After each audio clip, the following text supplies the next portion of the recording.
என்னோட இசை குருநாதர் விஜய் ஆண்டனிக்கு வந்து ராஜாக்கு வந்து நான் நன்றி தெரிவிச்சுக்கணும். அதான் நான் சொன்ன மாதிரி நிறைய ரிஸ்க் எடுத்திருக்காப்புல. இந்த மிகப்பெரிய ரிஸ்க் எடுத்து என்னை பாட வச்சு, அதுவும் வந்து கர்நாடிக் சிங்கிங் வந்து அதெல்லாம் வந்து பாட வச்சு, நாளைக்கு வந்து என்னை கான்சர்ட்டில் வேற கூப்பிட்டு பாட வைக்க போறீங்க 40,000 பேர் மத்தியில். அதெல்லாம் எப்படி தான் உங்களுக்கு மனசு வருதுன்னு எனக்கு தெரில.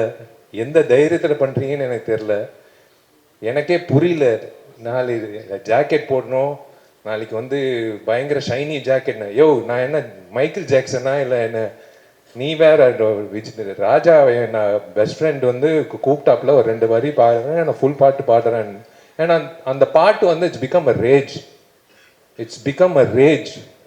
It's unbelievable response for the thing. I am so happy. அதான் யாரோ சொன்னாங்க, ராஜா சொன்னாப்புல நாளைக்கு ஏஆர் ரஹ்மான் சார் கூப்பிட்டாருன்னா அது அவர் ரிஸ்க்கு.